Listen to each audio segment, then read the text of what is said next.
আসসালামু আলাইকুম রহমতুল্লাহি ওয়া বারাকাতুহু। আমরা অনেক সময় নিজেদের নিয়ে হতাশ হয়ে যাই, ভাবি আমি ব্যর্থ, আমার দ্বারা কিচ্ছু হবে না। কিন্তু সত্যি বলতে তুমি ব্যর্থ না, তুমি প্রস্তুত হচ্ছ। তোমার জীবনের কষ্টগুলো, ব্যর্থতাগুলো, চোখের অশ্রুগুলো, এগুলো কোনো শাস্তি নয়, বরং একটি পরীক্ষার অংশ, যেখান থেকে তুমি বেরিয়ে আসবে আরো শক্তিশালী হয়ে। আল্লাহ সুবহানাহু ওয়া তাআলা বলেন, ফা ইন্না মাআল উসরি ইউসরান, ইন্না মাআল উসরি ইউসরা। নিশ্চয় কষ্টের সঙ্গে রয়েছে সুখ, নিশ্চয় কষ্টের সঙ্গে রয়েছে সুখ। তুমি হয়তো এখন চুপচাপ থাকো, কাঁদো, মানুষের উপহাস হচ্ছ, কিন্তু আল্লাহ তোমার সব জানেন, সব দেখছেন। তুমি যে চেষ্টা করছো তার প্রতিদান দিবেন ইনশাআল্লাহ।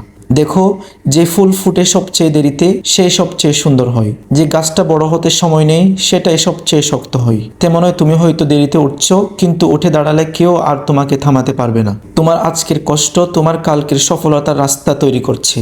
তুমি এখন লড়ছো, পরিশ্রম করছো, নিজেকে গড়ছো, এটাই বাস্তব বিজয়ের নাম। তুমি যদি জানো না আজকের কষ্ট কেন আসছে, তবে অপেক্ষা করো, কাল তুমি নিজেই সেই কষ্টের মানে বুঝতে পারবে। মনে রেখো, যে সময়টা তোমার জন্য কঠিন সেটাই তোমাকে সবচেয়ে মূল্যবান বানাবে। তুমি হেরে যাওনি, তুমি লড়ছো, তুমি থেমে যাওনি, তুমি প্রস্তুত হচ্ছ। আর আল্লাহ যার সাথে আছেন সে কখনো একা নয়। তাই মাথা নিচু করো না, বরং সিজদায় নত হও। মানুষের কথায় কান দিও না, আল্লাহর পথে নিজেকে গড়ে তুলো। একদিন তুমি নিজেই প্রমাণ হবে, কষ্টই মানুষকে মহৎ করে তোলে।